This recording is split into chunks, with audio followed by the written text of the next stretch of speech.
Okay, so in the last class, we discussed about Galerkin's method, which is one of the weighted residual methods, uh, which is a special case of weighted residual method, wherein the weights are the trial functions themselves. Okay, and after that, we probably had a couple of assignment problems. In case you had any difficulty, you can we can discuss it now.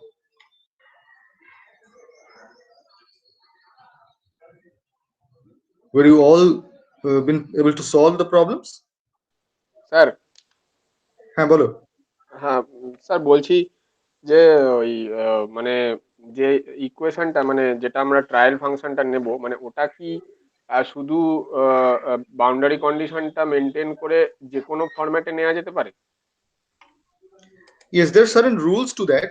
Uh, the rules are pretty basic, much like the finite element method. So if you're choosing a trial function, hmm. okay, some issues.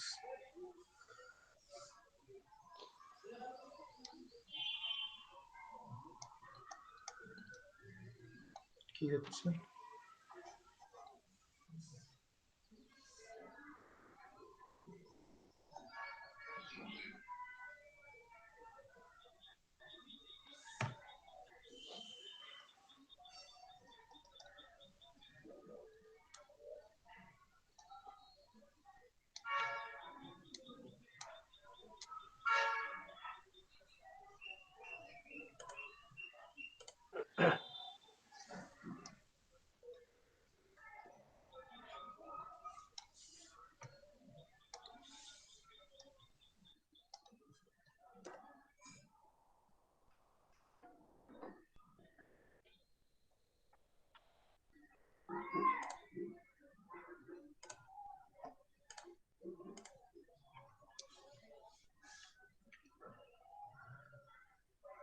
So if you are using certain trial function, there are certain rules to. I mean, what we can choose for a trial function. Okay, so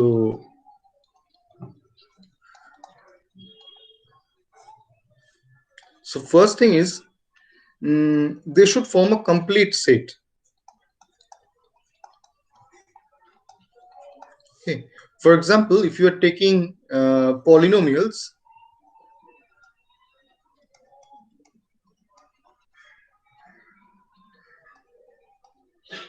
or functions which look like this, where n are integers. Okay, so if you are taking a constant term, I mean, sorry, if you are taking mm, in up to a certain value, let's say m, then all the terms for n equals uh, 1, 2, up to m, all must be there. In the general expression, all the phi terms should I mean, there should be all the phi terms or all the trial functions.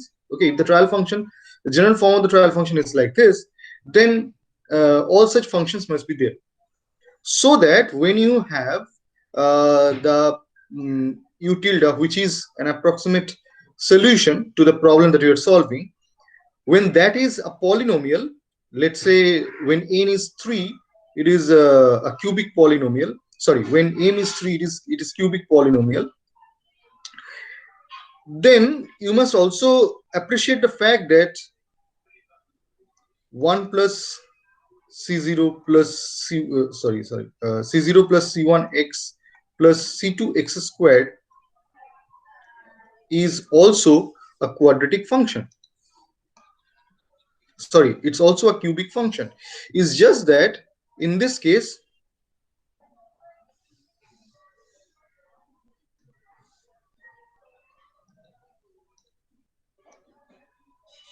So n should be less than m, less than equal to m. yeah, n should be less than equals m.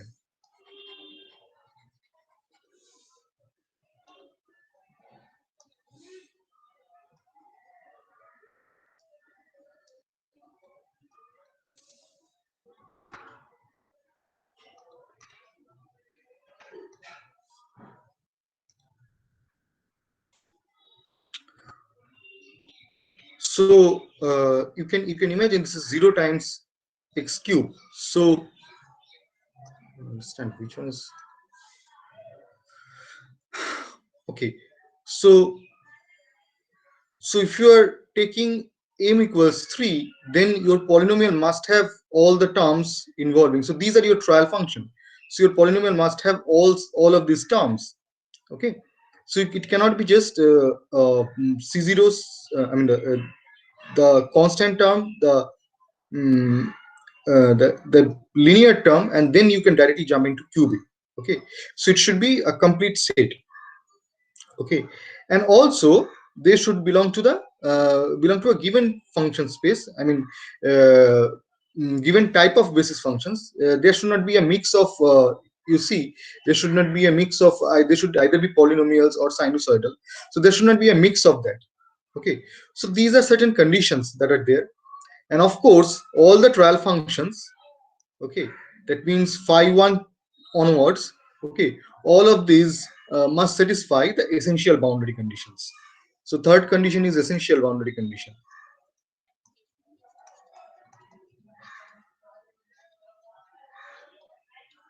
Okay. So all of this must be satisfied.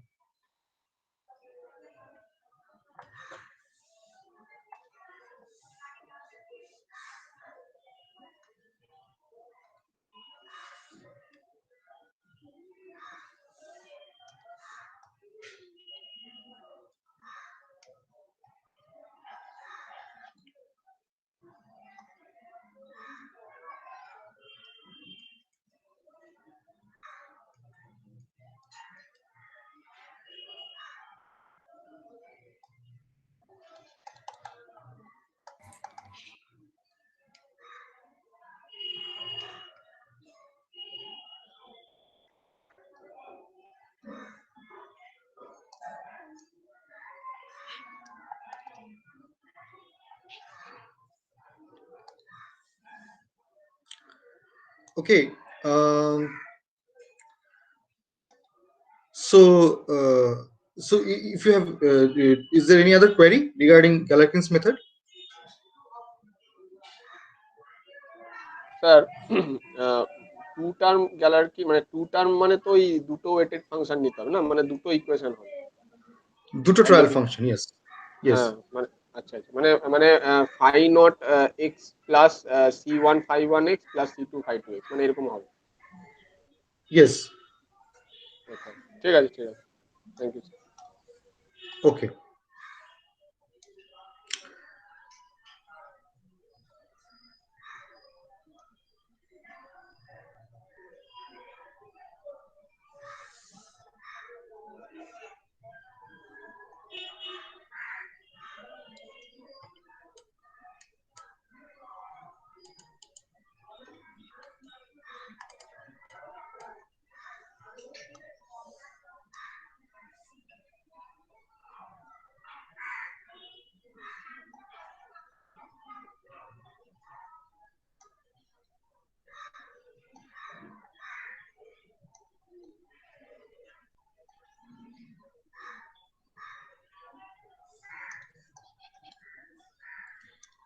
Okay.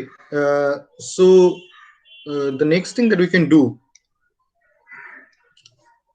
okay, I would like to mention a few things about Galerkin's method.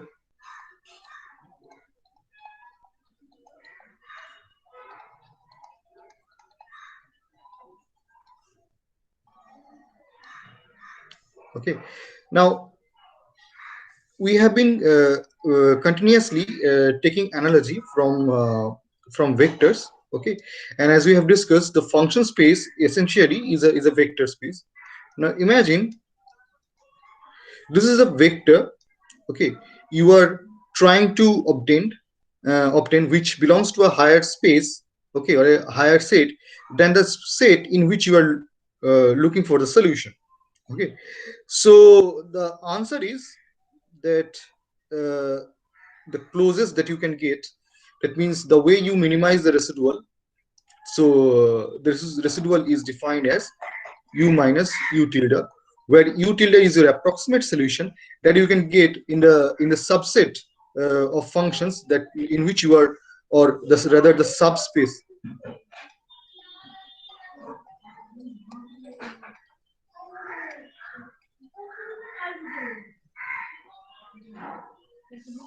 Okay, so you are looking into this subspace of functions, a subspace of vectors. Okay, let's say in this case it is 2D and you are actually solving for a 3D vector. uh, then then the residual is this difference. Okay, and we know the least difference would be when that residual itself is normal to this space that you're looking in, or normal to this plane that you're looking in.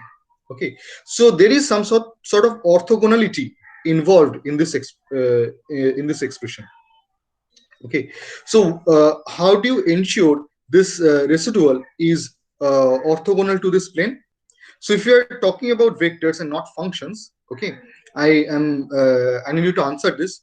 How do you ensure that this residual or a certain vector is going to be normal to this plane itself? এই ছবিটা দেখা যাচ্ছে? Yes, Yes, sir. sir. হ্যাঁ, তাহলে how do I ensure that a given vector is normal to a given plane?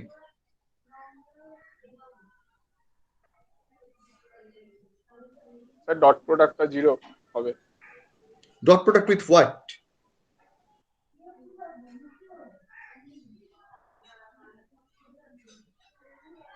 Dot product with what? This vector is supposed to be normal to the plane itself, right? This residual u টিল্ডার সঙ্গে dot প্রোডাক্টটা u tilde, but u tilde you have not solved yet. Okay, u tilde you are trying to solve here. Okay, so you see there are various vectors that can be normal to u tilde. I mean, sorry, I would rephrase.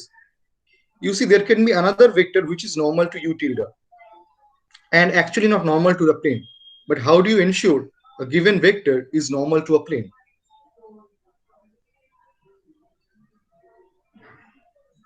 You see, I can form, I can I can think of this u tilde being the axis, this u tilde, which is a vector, being the axis of a cylinder.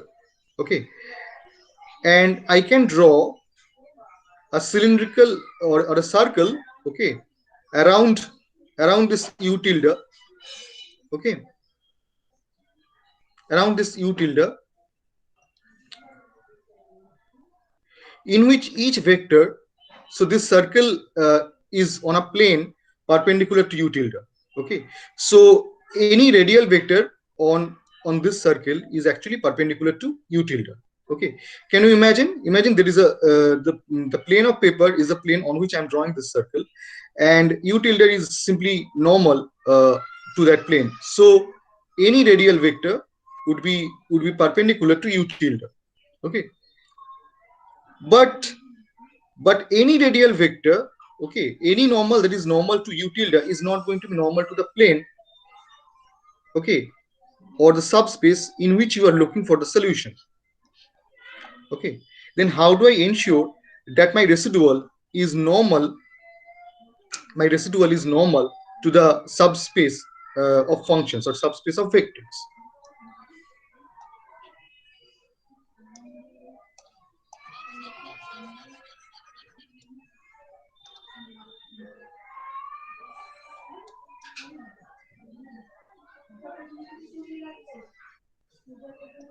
এটা বোঝা যাচ্ছে কি কি করতে হবে?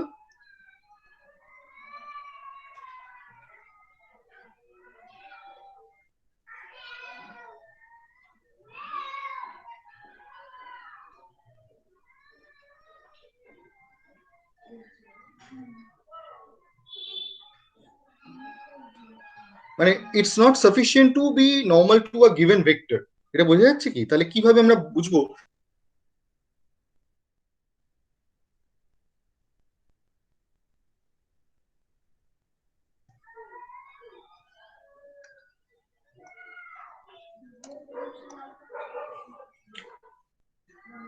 এই পার্টটা কি বোঝা যাচ্ছে যে if the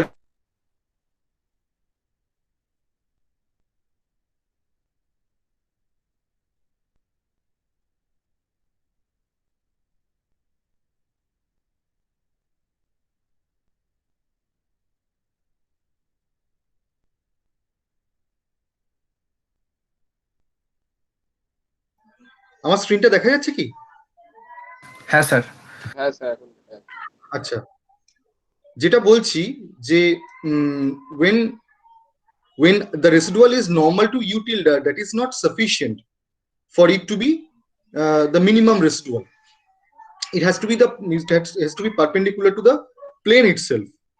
Okay, but how do I ensure r is perpendicular to the plane?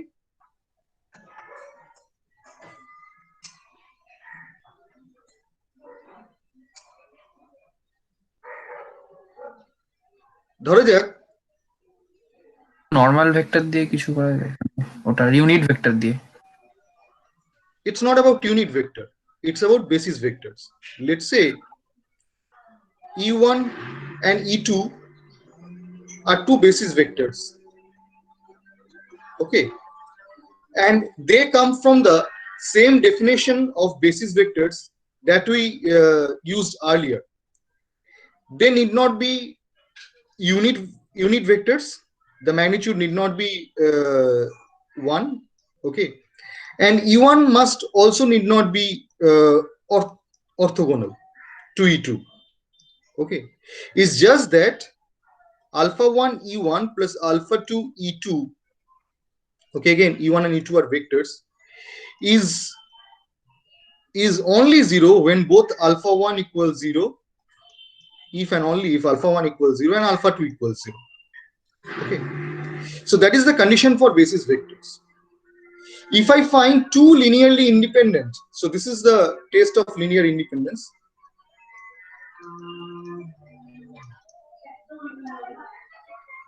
If I find two linearly independent basis vectors to which this r is orthogonal, then this r is going to be orthogonal, to the subspace that I am looking for. বুঝা গেল কি?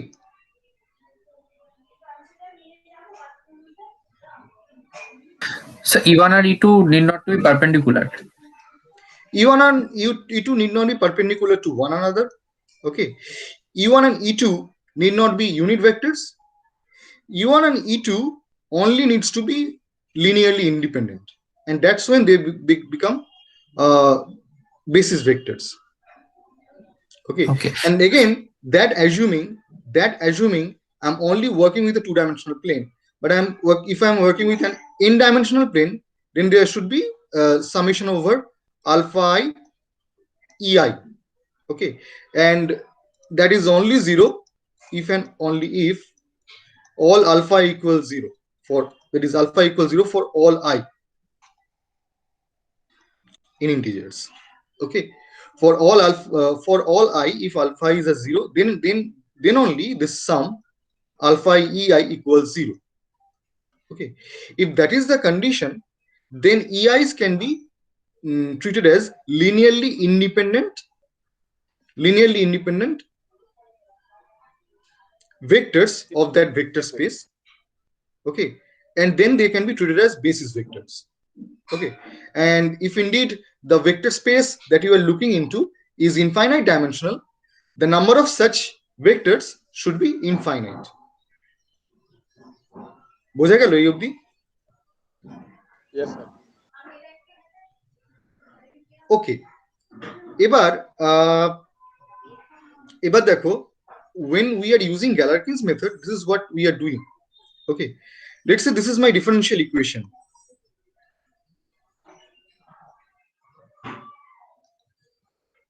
EA u double prime plus q of x equals 0. Okay, but then if u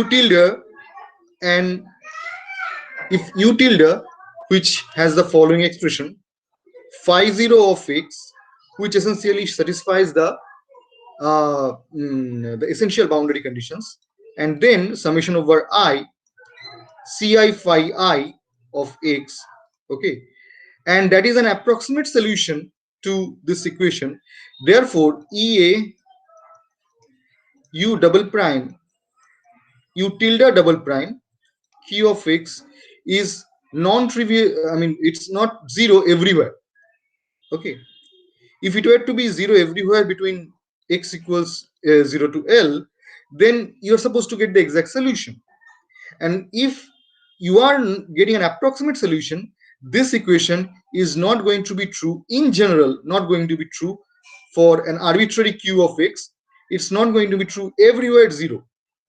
Therefore, it is going to be something, and that something is a function of x itself. I mean, it can be 0 somewhere between 0 to L, and at other places it can be non-zero. Somewhere it can be greater than 0, somewhere it can be less than 0. Okay, so that residual is r of x. That itself is a function of x. So what we are doing next is we are integrating this, multiplying with phi i's dx, and setting that integration to 0. Okay, and that we are doing for all i's. Okay, all i's in 1 to n. Okay, so by doing that, what we are doing, we are trying to get n such equations, because in this way we'll generate n such equations to determine for c1 to cn. So these are the unknowns, so that we will be able to determine by using this set of algebraic equation. Essentially, after integration, this is no longer a differential equation, it becomes an algebraic equation in c1 to cn. Okay, and after that we will be solving that. But essentially, look into this expression. In an earlier class, we explained how an integration of ux vx dx is essentially equivalent to taking an inner product or dot product. Do you recall that class? Yes, sir. Yes, sir. Probably last Saturday we did that. Okay, so when you do a definite integral in this format, essentially you are performing an inner product of u and v, which is equivalent to taking a dot product, of two vectors. Okay, when we are talk about vectors in the literal meaning of it. Okay, so so essentially what we are doing is we are trying to make this residual. Now this line is very essential. We are trying to make this residual orthogonal to all the basis functions of the space in which we are trying to solve for the function. বোঝা গেল কি বলছি? We are looking for the solution in a function space where the functions look like this, and phi i's form the basis functions. And what we are doing here is making this orthogonal to each of these basis functions. So in a way, we are trying to make this residual orthogonal to the subspace of the functions in which we are trying to solve for the we are trying to get the approximate solution. এই পার্টটা কি বোঝা গেল কি বললাম? এই পার্টটা কি রিলেট করা যাচ্ছে দুটোর মধ্যে? বাকিরা বুঝতে পারছো? Yes, sir. বোঝা যাচ্ছে তো?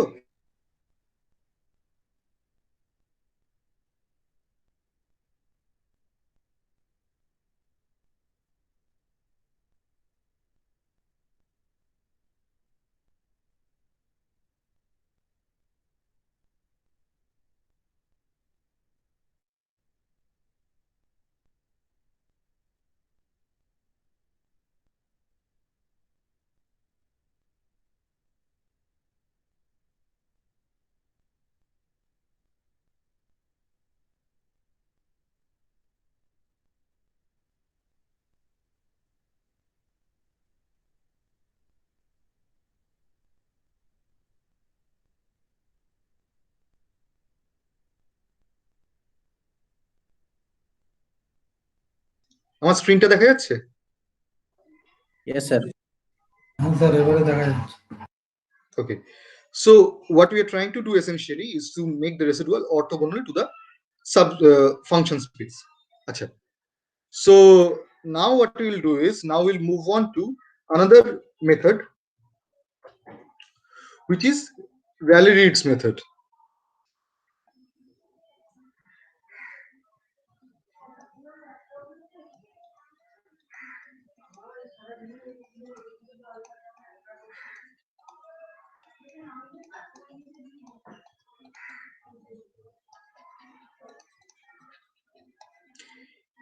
you might have noticed in Galerkin's method, you are actually working with the strong form.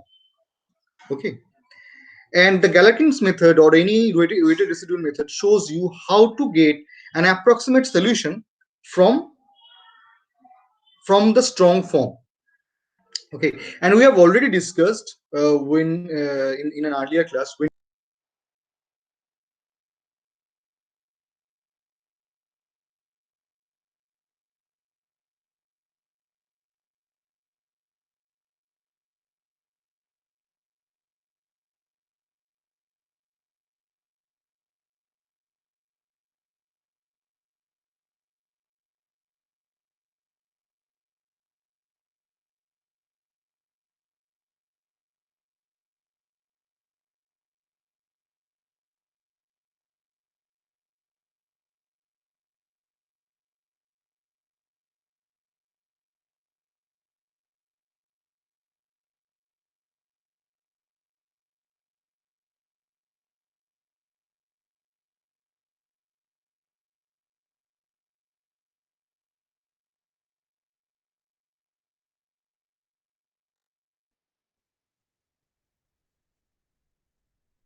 আমার স্ক্রিনটা দেখা যাচ্ছে কি? হ্যাঁ sir.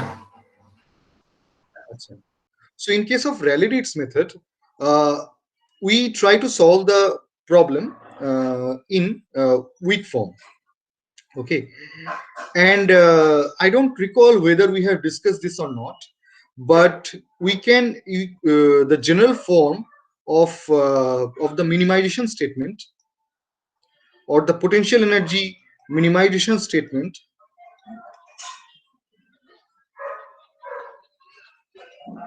is like this: minimize with respect to u of x this potential energy, which is half of a u minus L of u, and this is the m statement. And the corresponding variational statement is an equation to solve, which says a uv equals L of v for all v. Okay, so do you recall this representation? এই পার্টটা কি discuss করা হয়েছিল? হ্যাঁ sir হয়েছিল। So keep this part in mind. Okay, but then imagine you have been given a strong form, okay, which looks like this.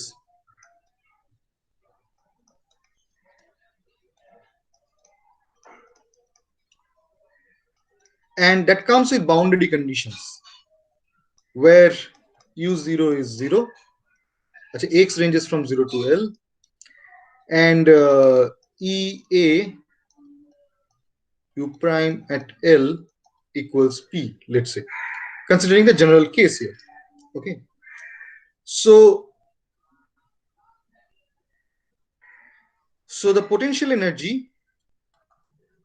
you might recall, it looks kind of like this: 0 to L ea u prime squared, u prime being the strain it actually represents strain squared, multiply with Young's modulus is stress times strain. Half of that is the strain energy density, multiply that with area, and eventually integrate along the length. You add the volume. So basically strain energy density integrated over the volume, which is basically the total strain energy, minus integration 0 to L Q of x U of x dx.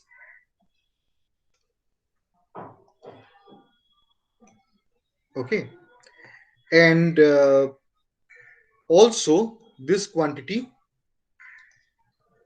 P times U at L. Okay, so this is the quantity that you'd like to minimize by choosing a functional form of U of x. Okay, so this part is your strain energy. These two together gives you the work potential. You might recall these terms. So these two is the work potential, and this is the strain energy. Okay, and that is your symmetric AUV part, AUU part. Okay, so this is actually a symmetric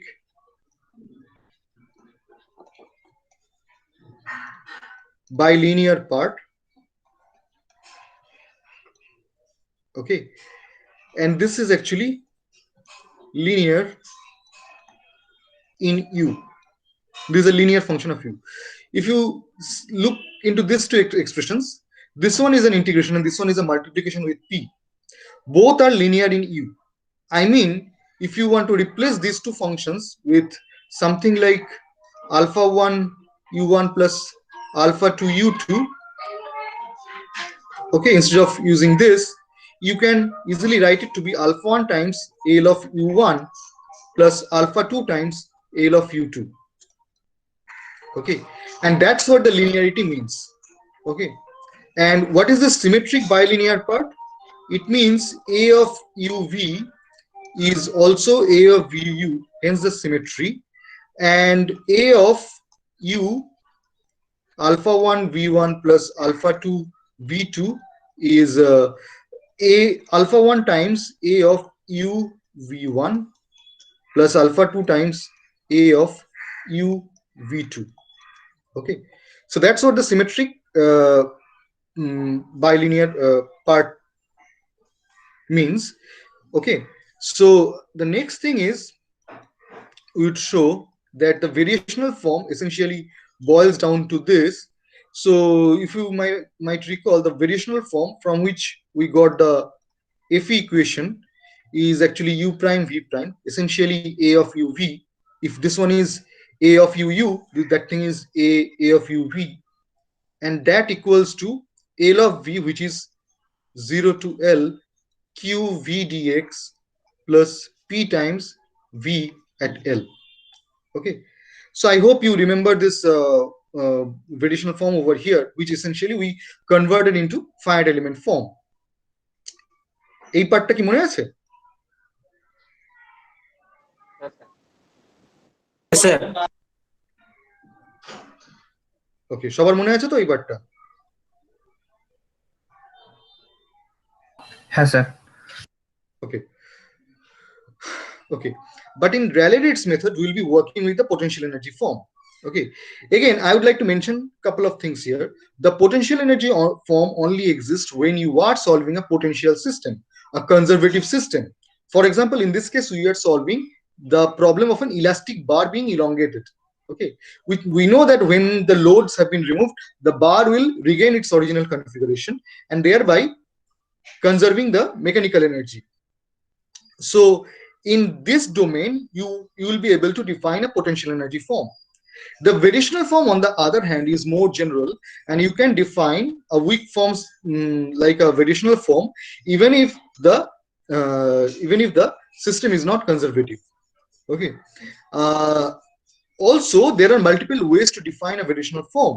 Okay, and some of you were arguing in the previous class that that the Galerkin's method is essentially like a variational form. I agree to that.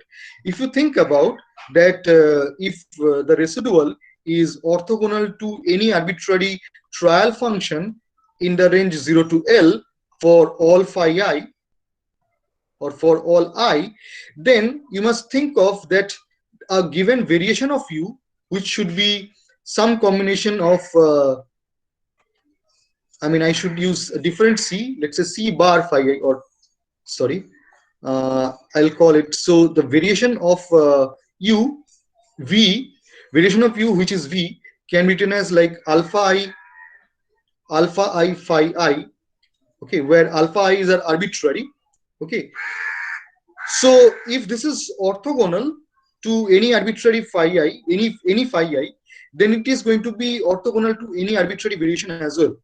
Now, how does V qualify as a variation? First of all, V is arbitrary.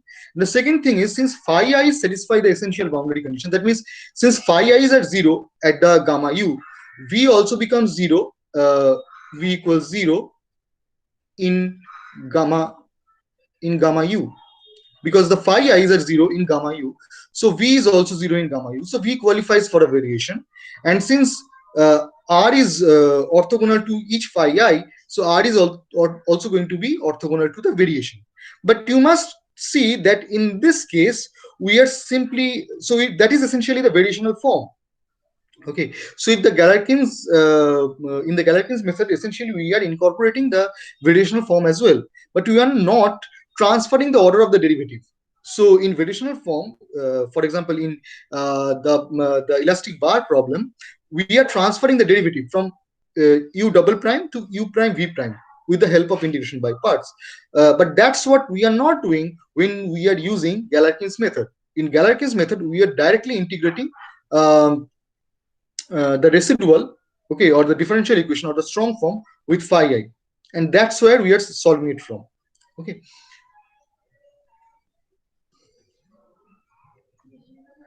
now in Paolini's method we'll be using the potential energy form. Now again, the choice of trial function is very similar to Galerkin's method. The choice of trial function is very similar to Galerkin's method. What I mean by that is what I mean by that is uh, this is what would be the form of u tilde. U tilde is phi 0 of x plus summation over I going from 1 to n ci phi I of x. Okay. Now phi 0, this one satisfies essential boundary condition. Okay. And phi I equals 0 in gamma u, and that is true for all I. Okay. Now the CIs are the quantities that you must determine. Okay. Now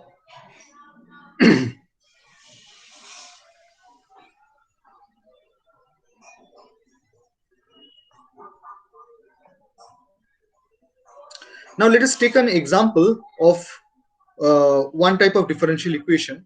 For example, let's take the beam equation, Euler-Bernoulli beam equation. So this is the expression you all must be familiar with. EI W double prime equals M, where M is the bending moment. Are you familiar with this one? Yes, sir. Okay. Yes, sir. Okay. But if I take couple of more derivatives like this,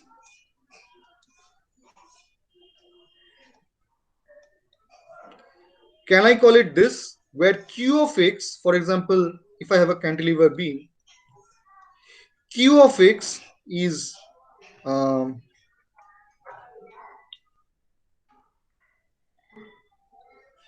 is a distributed load.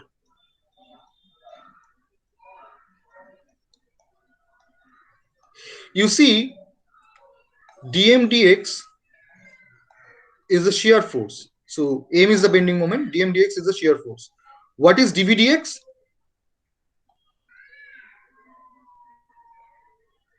What is W, dv sir. dx? Load. W, load. The distributed load, q of x, right?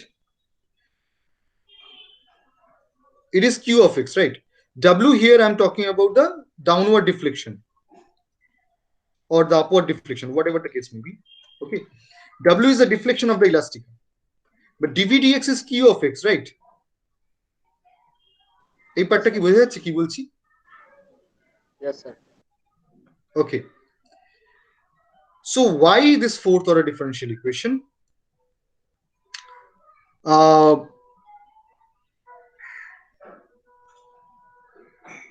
So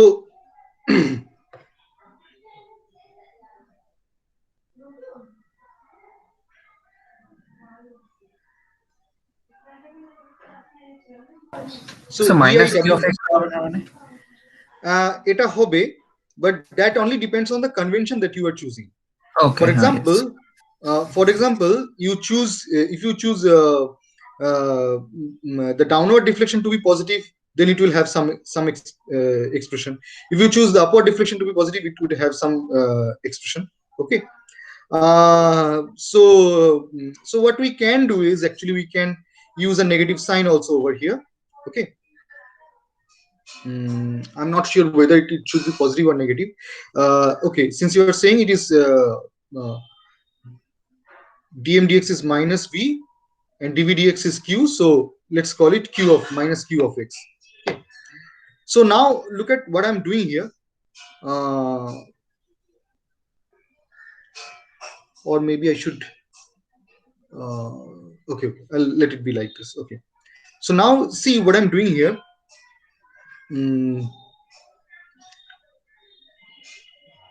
Let's say v is the variation of w. Okay, so w0 is 0 and w prime 0 is 0. So this is the gamma u. Okay, and please understand that this is essentially, if I assume it to be uniform and homogeneous, so this is a fourth order equation. Okay, I'm writing 4 in Roman. Okay, it's a fourth order equation. So both the deflection and the slope are considered as the degree of freedom. The second and the third derivative, that is w double prime and w triple prime, those would be treated as traction boundary condition. For example, ei w triple w double prime is your bending moment, and ei w triple prime is your shear force. Okay, and imagine on this end I'm also applying a concentrated force P over here. Okay, and let's say also in addition I'm applying a concentrated moment M over here. Okay, so the boundary condition is that w equals 0 at x equals 0, w prime equals 0 at x equals 0, and that is the gamma u, and this one is the gamma t. And in gamma t, ei w double prime, you see at this end, at this very end, the shear force is going to be P, right? Can you see that? At the free end, the shear force is only P. Yes, sir. Yes, sir. And then it gradually increases, so it is P. And had there been no concentrated moment over here, okay, the bending moment also at the free end would be 0. But since there is a bending moment, so that is going to be eiw double prime equals this m over here. Let's call it m0. So this is a fourth order differential equation. So after integration, you will be having 4 constants of integration, and these 4 boundary conditions give you those 4 constants of integration. বুঝে গেল কি? Yes, sir. Yes, sir. Okay. Acha. I'll do one thing. I just, because I'm using the, what we should be doing. Okay, ঠিক আছে, যা আছে থাক. Okay. So if I integrate this,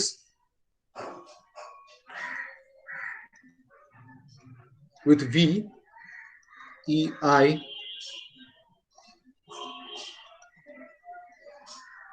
zero to L plus Q of X dx, if I integrate this quantity, so essentially this equation is called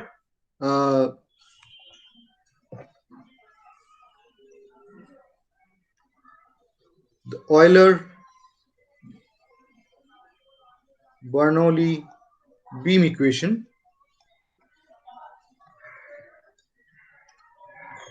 Okay, and I'm trying to get the variational form for the Euler-Bernoulli beam equation. So the first step is very straightforward. You take integration by parts. So you have EI W triple prime. Now V at x equals 0 and V at x equal L minus. So if I take the integration by parts once, so after that within the integration there should be 0 to L EI W triple prime V prime dx, right? But instead of doing that, if I do the integration by parts the second time, okay, so I'll be having EI W double prime V prime evaluated at 0 and evaluated at L, then a plus sign, and this time 0 to L EI W double prime V double prime dx plus 0 to L Q of X V dx equals 0. Now you see why I did the second derivative, second time I did integration by parts, because I wanted to have the equal order of derivative with W and V. How does that help? That essentially gives me a bilinear form. See, you see, this one was a bilinear form in W and V. It was bilinear, but it was not symmetric.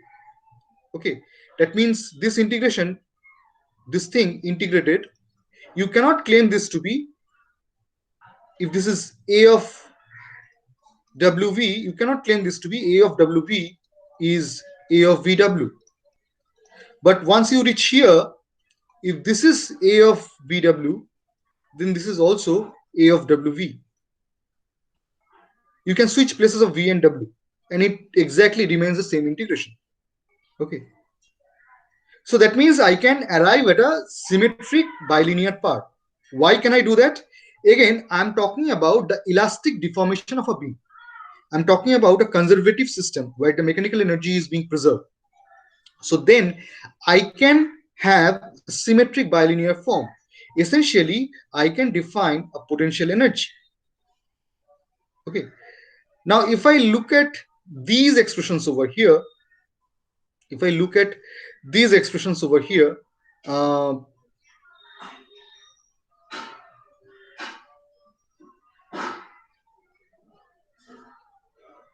so this thing is, first of all, what is V evaluated at x equals 0?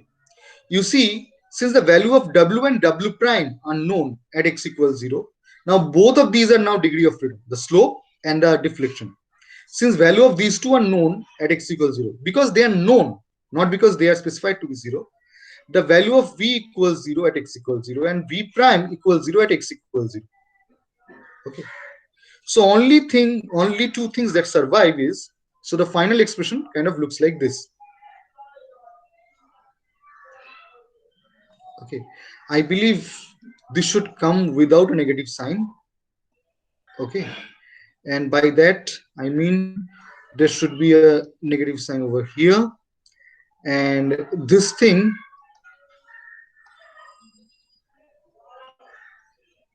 the variational form looks like this.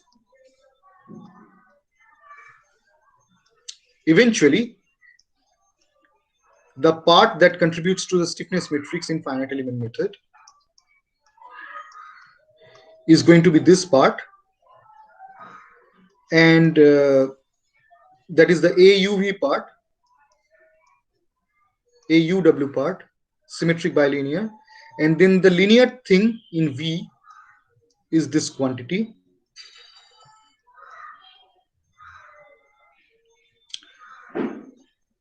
So now EIW triple prime evaluated at x equal L is your P. So it is P times V at L, and similarly EIW double prime evaluated at x equal L. Actually, this quantity is negative, by the way.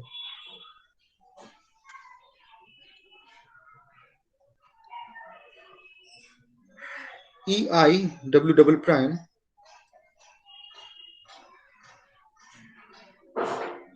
the EIW double prime is it minus P? Then it is plus actually, and this thing is M0, so it is plus M0 times V prime at x equal L, and that's what contributes to the right hand side.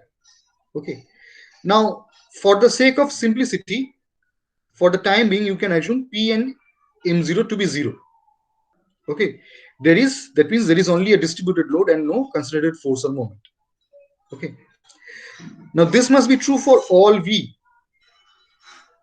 Okay, and then we have the following expression for the potential energy.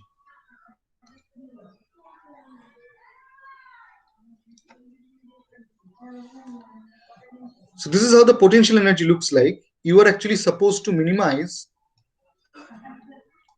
with respect to W of x. You must find out the function W of x such that it minimizes this potential half of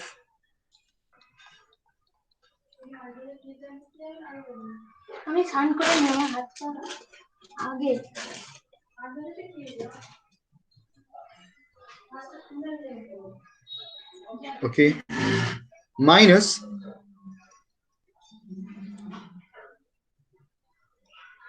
P times W at L minus M0 times W prime at L. Okay, so that's what supposed to be minimized, and that is the potential energy. Okay, now with that we have the variational statement and the aim statement of Euler-Bernoulli beam, and in the next class we will be solving for Euler-Bernoulli beam. Okay, but this example when we are talking sir about sir বলছি minimized ফর্মটা এটা কিউটা হবে তো, মানে q x u dx, sorry q x sorry ডাব্লিউ dx. এই পার্টটাও থাকবে 0 to L Q of x W of x dx. So every V must be replaced with W. Okay, so this is the potential energy statement. Now therefore we have seen that the potential energy statement is in general, let's say you are trying to minimize with respect to U. This time we are not taking the example of the Euler-Bernoulli beam. Okay, so let it freeze in your mind this entire derivation of the Euler-Bernoulli beam, okay, which includes the variational and the potential energy statement of the Euler-Bernoulli beam, and also the strong form of it. Let that remain in your mind. We'll work on that in the next class. Okay, for the finite element form of that we'll work on the next class, but today we are working with Rayleigh-Ritz method. So this is how we are trying to solve it.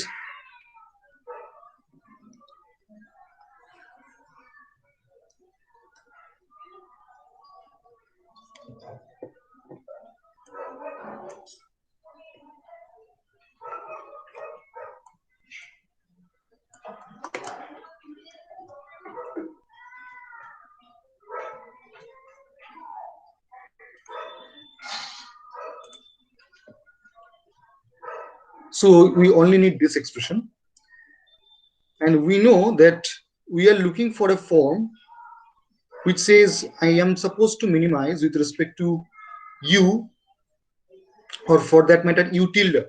Since I am this time, earlier I was looking for the minimization with respect to u, and now I am looking for minimization with respect to u tilde. Okay, so earlier the minimization statement would give me the minimization with respect to u. Okay, that means I was searching for the solution in the global space of functions, but this time I have truncated my function space by choosing this general form. And this time the best I can do is minimize this potential energy, which ideally should have been minimized with respect to all possible functions, but this time I'm only choosing it to minimize with respect to the set of admissible functions, or with this, only this type of set of trial functions. So this is what I'm trying to do here: half of a u tilde minus L of u tilde. But you see, earlier my job was, when I was trying to solve it with respect to all possible functions, my job was to find out the functional form of u. But this time my job is to find out the CIs. Okay, that means I can rewrite this expression: minimize with respect to CIs for all I, pi equals 1 by 2 a of phi 0 plus summation over ci phi 0 summation over cj phi j. Okay, you see how I use different notation for the same dummy index. Okay, this one is called a dummy index because instead of using, this is similar to a definite integral. When you are doing a summation, that is similar to a definite integral. So whether you are integrating sine x dx between 0 to pi by 2, or sine y dy between 0 to pi by 2, the answer is still going to be the same. It's just like that. Okay, and this I'm just trying to do that to avoid any confusion. And then in the end, phi 0 plus summation over I ci phi I. The next thing what I would do is, I would like to extend this quantity with this whole quantity into different terms. So the first obvious term is half of phi 0 phi 0. Now remember, what is phi 0? The first term, that's that first function that satisfies the essential boundary condition. Okay, for example, if u is supposed to be u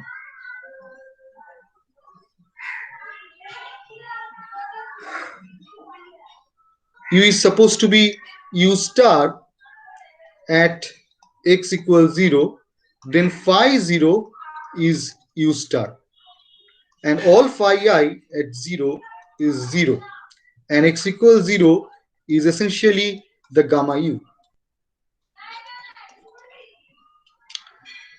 So this is the first term. This next term is half of ci phi 0 summation of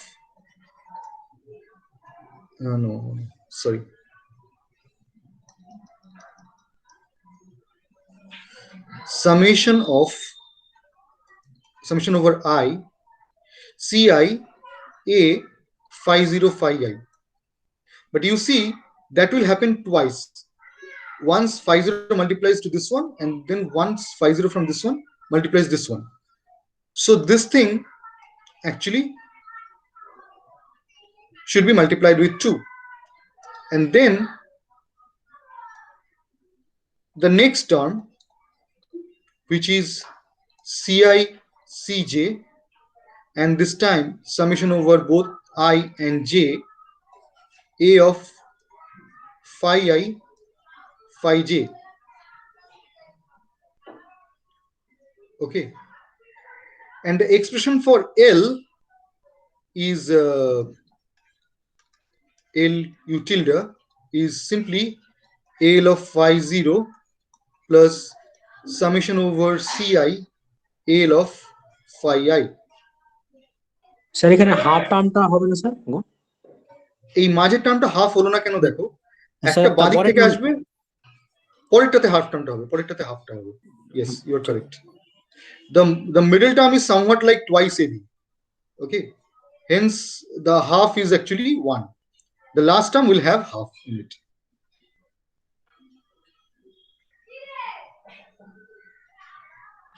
Okay, now what I am saying here, that this thing must be minimized with respect to each Ci. That means this thing must be minimized with respect to Ci for all I.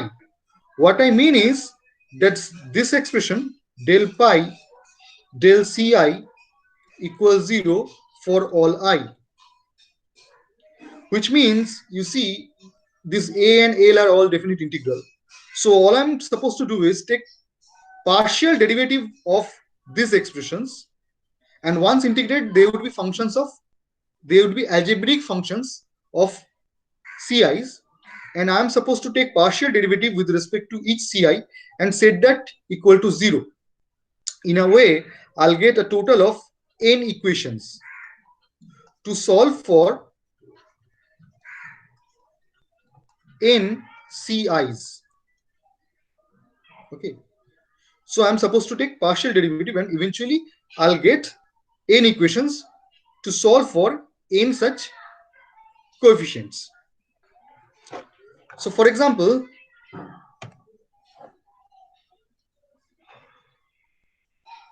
if I write del pi del Ci, or for that matter, if I write del Ck, okay, first of all, the first term is not a function of Ci or Cj, and same goes for on the first term of the second variable as well. Now when it comes to here, it is going to be you see, it represents a summation of n terms. I goes from 1 to n, and of all those n terms, only one of them has some Ck. Ck is a value, k is a value from 1 to n. Okay, and corresponding to that k, there is only one term associated with it. So when I take the partial derivative, only that definite integral, that a uv would survive. So it would be phi 0 phi k. Okay, এই পার্টটা কি বোঝা গেল কি হলো এখানে? There were n terms involving n Ci's, that is C1 to Cn, C1, C2, C3, Cn. Okay, and let's say k is a value between 1 to n. Okay, so the term with Ck is the only one which is a function of Ck. So when I take derivative, it would be a phi 0 phi k. That is the only term between this among these n terms which one has a Ck associated with it.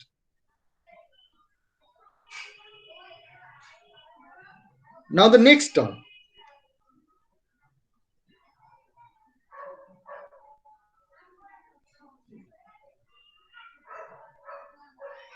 আচ্ছা এই পার্টটা বোঝা গেল কি কি করলাম?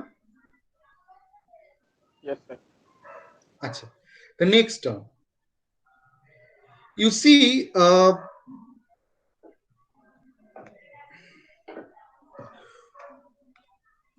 when I'm taking derivative of Ci and Cj with respect to Ck, okay, there would be a chain relation, and actually that would be Ci times del Cj del k del Ck plus Cj times del Ci del Ck. Okay. So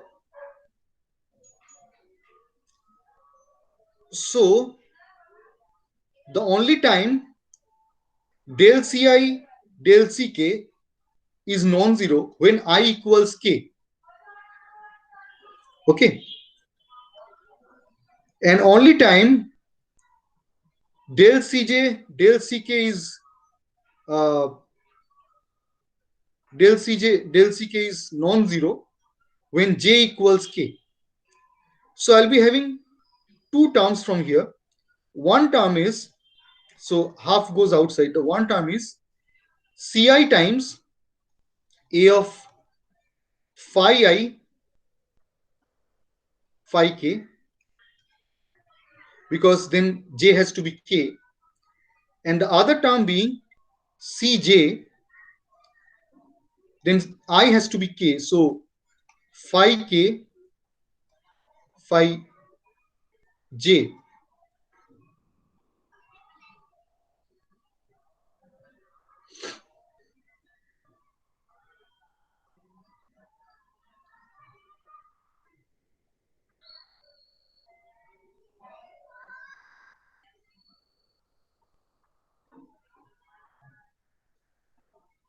Okay, and from this side it is going to be L of phi k.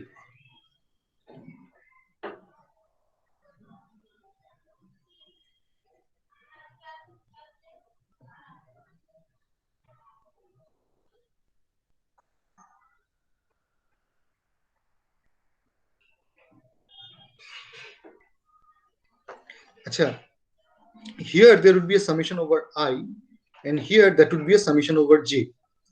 But if you really think about it, okay, since a of phi I phi k, achha, first of all,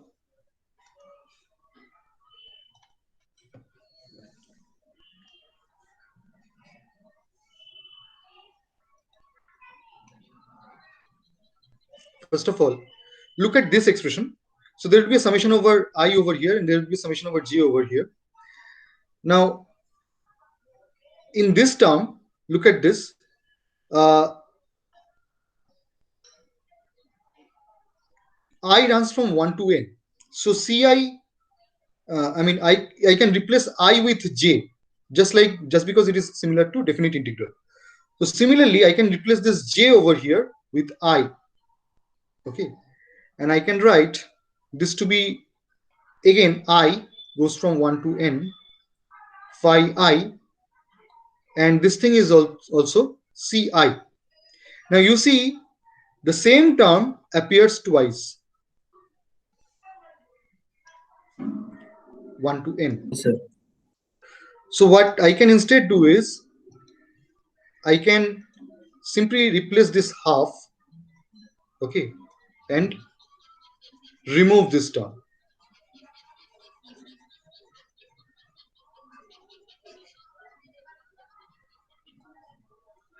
Okay, so this integration is there. I mean, sorry, this summation is there, and this many terms are there. Okay, Achha. So the next thing we would do is we'll just rearrange this expression.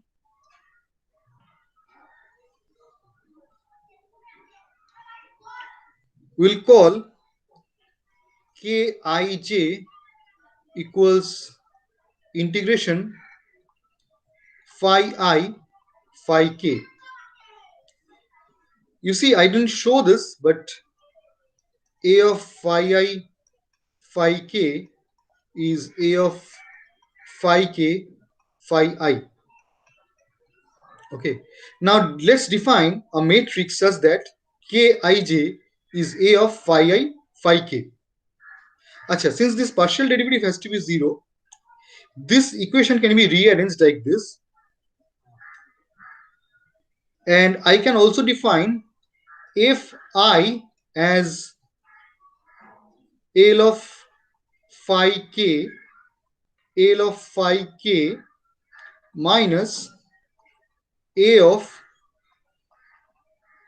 phi 0 phi k. Okay. So once I do that, I can represent this n equations with this format,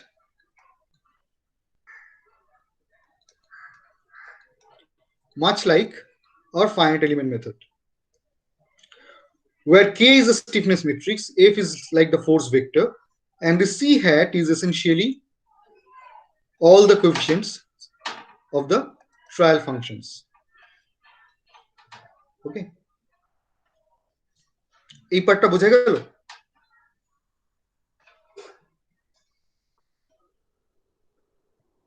Yes, sir. হ্যাঁ, Sir. Yes, sir. okay. Sir এফটা কি বললেন? এফটা F is like a force vector from finite element method, but if you really think about Rayleigh's method, it's not mandatorily for structural problems, and that essentially doesn't represent a force vector, but it is somewhat similar to what we addressed as a force vector in finite element method. Okay, what it essentially is a system of equations, and you should be in a position to solve that, so you need to rearrange that. Okay, that's what is being done here. আচ্ছা sir. Okay, where individual Yes. terms of kij is this definite integral called a of phi I phi k. Okay,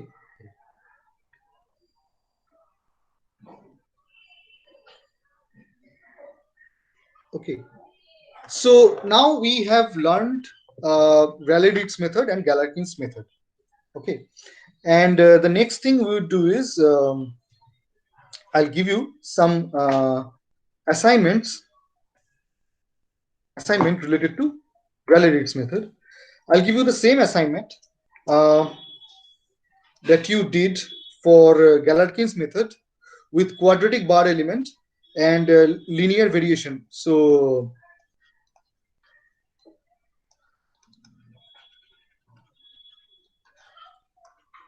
solve using Rayleigh-Ritz method the same problem. Okay, the one you solved using Galerkin's method. So take up to quadratic trial functions or two term trial functions. So u tilde is like 0, which is a phi 0, because for the linear bar element, I'm not giving you beam element, beam structure, linear bar, in which the distributed load is linearly changing. Okay, so things like that. Okay, the same property, same thing. So phi 0 has to be 0 because x is 0 over here. The deflection is 0 over there. Okay, and then c1x plus c2x squared. So this one is your phi 1 and this one is your phi 2. Okay, now the next thing you're supposed to do is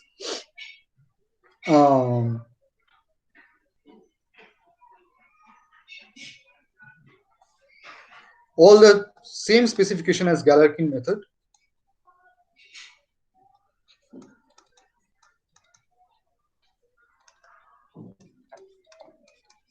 Of the problem from Galerkin's method. Okay, solve the same problem using Rayleigh-Ritz method. Okay, so in the class note probably I have given you an example of how to solve the beam problem using Rayleigh-Ritz method and Galerkin's method, but I'm only asking you to solve the bar problem using both the methods.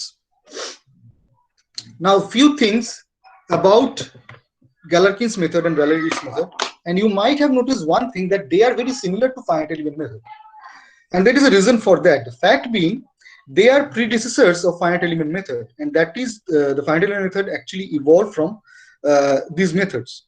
But there is a characteristic difference between these methods and finite element method.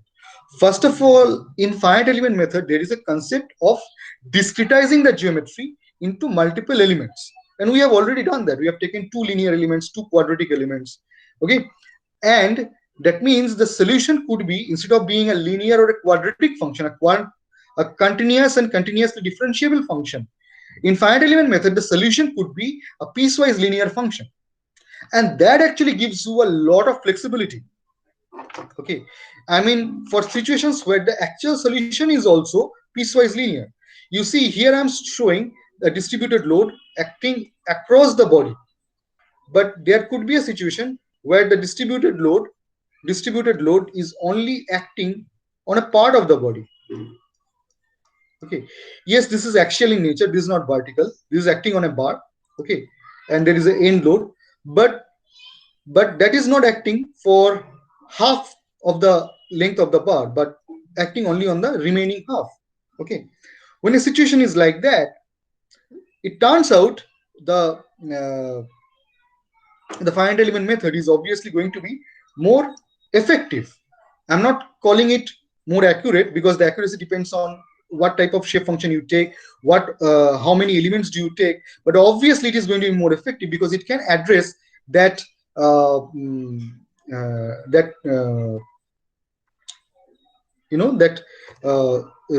step change in having or not having a distributed load. Okay, that this type of method cannot really address. Okay, and this type of methods, Galerkin's method, Rayleigh's methods, are regarded as the global solution technique. That means for the entire geometry, you need to define the trial functions. Okay. Sir হ্যাঁ বলো। Sir বলছি 12:30 থেকে class আছে আমার।